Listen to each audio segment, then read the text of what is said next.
জুয়েল নতুন প্ল্যানটা কি রে? কয়দিন হয়েছে কামে আইছে, কারো লগে কথাবার্তা কয় না। আর বেটা ছোট কালে জেল খেটে আইছে। থাপ্পড়টা উনারে মারছিলি, সোচ্চা আমি নিলাম, হিসাব ক্লিয়ার।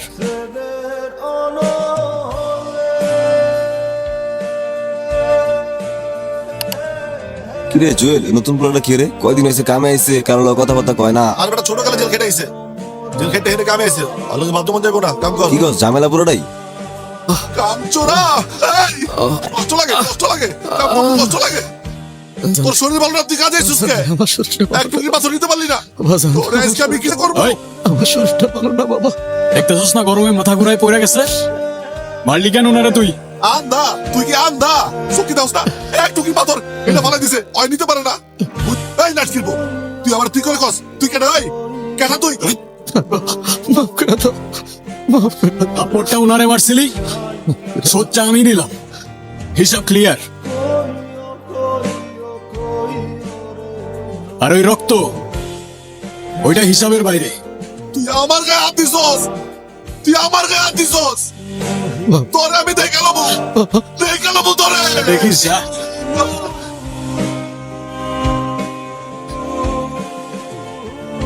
তুমি এটা কি করলা বিজয়? জানেন চাচা, আমরা গরিব হয়ে জন্মাই আর গরিব হয়ে মরে যাই কেন? কারণ ওই বড় লোকরা আমাদের বোঝায় যে ওদের সামনে আমাদের অকাত জিরো। তারপর কিনে নেয় সেই 200 টাকায় আমাদের সারা জীবনটা। কেন বিক্রি হব আমি আপনি সেই 200 টাকায়? হ্যাঁ, আপনার গায়ে হাত দেওয়ার সাহস পাবে কেন?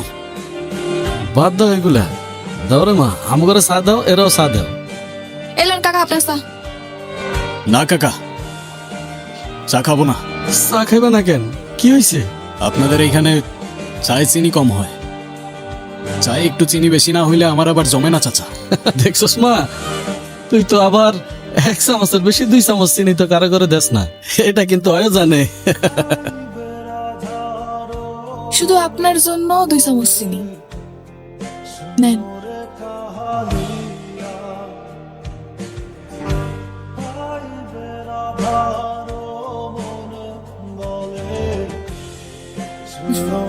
এবার ঠিক আছে।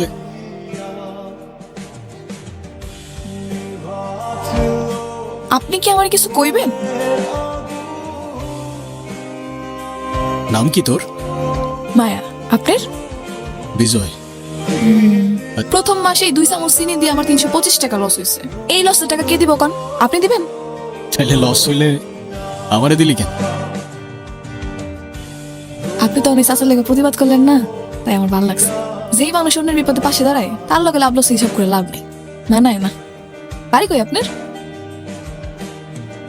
বাড়ি নাই আমার। মা চায় না আমি বাড়ি ফেরা যাই। মায়ের কাছে অভিশপ্ত আমি। বোনের জন্মদিন কাল, বোনরা দেখতে যাব। খুব ভালো, গিফট নিয়ে যাবেন, খুশি হইব। ঠিক আছে।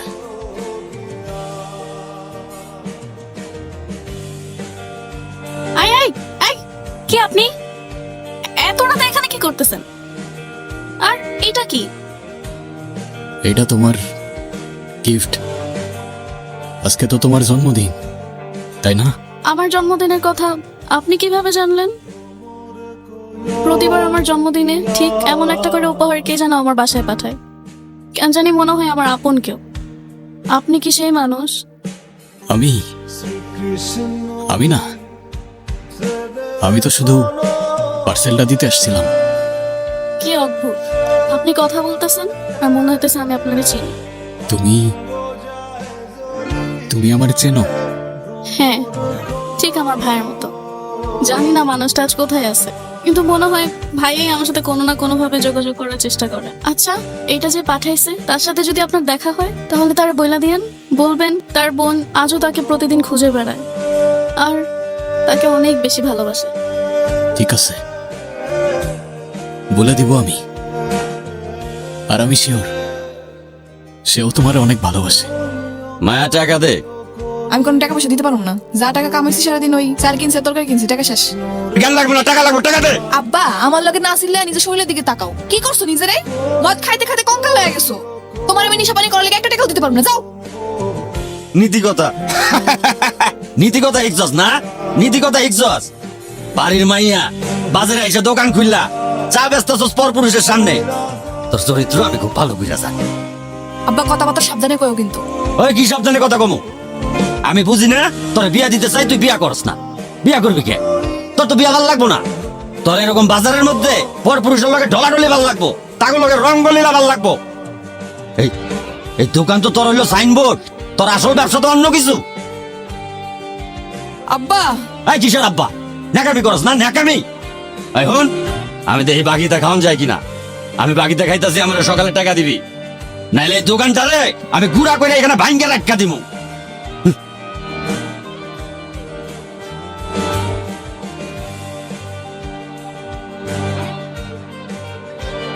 সুমন ভাই, এই নাটকের পোলা যেদিন থেকে এই গতিতে আইছে, ওই দিন থেকে এই গতি যত নিয়ম কানুন আছে না, সব লাটে উঠছে। চুরি করে এই বুইরা, আর শেল্টার থেকে জানেন এই পোলা। কিরে কি কইতাছে? না তো উনি কাম চুরি করছে, আর না তো আমি শেল্টার দিছি। যতগুলো অভিযোগ দিছে সব মিথ্যা আর বানোয়াট। সত্যি কথা হইতেছে, চাচার বয়স হয়েছে, কাজ করতে গিয়া রোদের মধ্যে মাথা ঘুরায় পড়ে গেছিল, সেই জন্য উনি চাচারে মারছে, আর বিনিময়ে আমি ওরে মারছি। এই তুই কাল লোকে কি কস? তুই চিনস? হ্যাঁ, তোর মালিক। মালিক হইব তোর বাপের। আমার মালিক এক আল্লাহ, দ্বিতীয় কোনো মালিক এই জমিনে পয়দা হয় নাই আর হবে না। ভাইজান ওর হয়ে আমি আপনার কাছে মাপ চাইতেছি, ওরে মাফ করে দেন ভাইজান, মাফ করে দেন। হেই দালালি করতে আইছস? ওর জন্যই সব জ্ঞান জাম। আজকে তোরেই মারমু, এই মাটিতে তোরে পুত্তা না ভাইজান।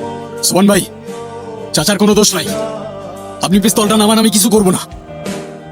ওরে আমি ভয় পাইছি, এই পোলা বলে আমার মাইরা ফালাইবো। সাহস থাকলে টিকার চাপ, আর না হইলে আমি ওরে মাইরা ফালাইব।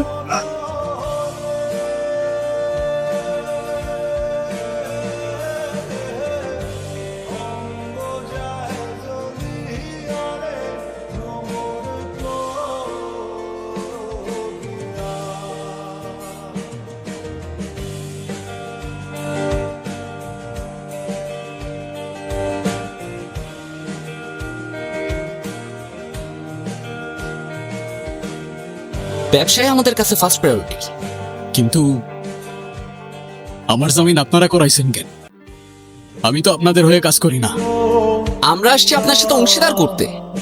এলাকায় সুবানা লাইনটা এখনো আছে, কিন্তু মাথাটা নাই। এখন আপনি হচ্ছেন সেই মাথা। যেদিন থেকে ট্রিগারে আমার হাত,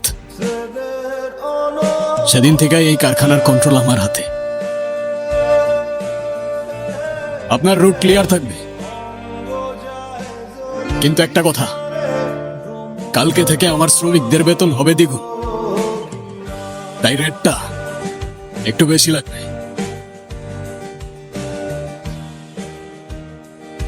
ডিল ডান। কিরে কি হইছে? কথা বলতেছিস না কেন? আপনি এনে কেন আইছেন? এলাকায় সবাই কইতেছে আপনি নাকি আর নতুন রংবাজ। সুবানরে মায়েরা এখন নিজে মালিক হইছেন, সবাই আপনার লগে কথা কইতে ভয় পায়, তাকাইতে ভয় পায়। তাহলে আমি কোন সাহস নিয়ে কথা কমু? তাহলে বলিস না, দূরে থাকা আমার থেকে। 16 বছর জেলে থাকার পর ভাবছিলাম বাইরের পৃথিবীটা আমার জন্য অপেক্ষা করতেছে, কিন্তু বের হয়ে দেখলাম শালা এই দুনিয়া তো সেই দুনিয়ার থেকেও নিষ্ঠুর। এখানে হয় শিকার হইতে হয়, নয় শিকারী। আর শিকারী আমি নিজের ইচ্ছায় হই নাই মায়া। কিন্তু স্বীকার করতে গিয়ে কি আপনি আপনি নিজেরা হারায় ফেলতেছেন না? আমারে তো আমি কবেই হারায় ফেলছি। এই দুনিয়ায় এমন কোনো জায়গা নাই যেখানে গিয়ে আমি নিজের মানুষ মনে করতে পারি। আমি আপনার মানুষ মনে করি, শুধু মানুষ না, অনেক ভালো মনের মানুষ, যে অসহায় মানুষের বিপদে পাশে দাঁড়ায়। কিন্তু এই অন্ধকার রাস্তায় হাঁটতে গিয়ে তো আপনি আপনার নিজের মনুষ্যত্বটাও হারায় ফেলবেন। আমি আসতে চাইছিলাম এই রাস্তায়, রাস্তাই তো আমার এইখানে নিয়ে আসছে। 16 বছর পর আমি আমার মায়ের সামনে গিয়ে দাঁড়াইছিলাম। 16 বছর পর আমার মা আমার একবারও ঘরের ভেতরে যাইতে বলে নাই, একবারও জিজ্ঞাসা করে নাই আমি খাইছি কিনা। আমার নিজের বোনের সামনে গিয়ে আমি একবারও দাঁড়ায় বলতে পারি নাই যে আমি তোর ভাই। আমার পাশে একটা মানুষ নাই। আমার জীবনটা এমন মায়া, তো আমি আর কোন রাস্তায় হাঁটবো তুই আমারে বল। আচ্ছা আপনি শান্ত হন, শান্ত হন। আমি বুঝি নাই আপনার ভিতরে এত কষ্ট লুকায় আছে। শান্ত হন আপনি, দেখবেন সব ঠিক হয়ে যাবে। আমি আসি আপনার পাশে, কথা দিলাম।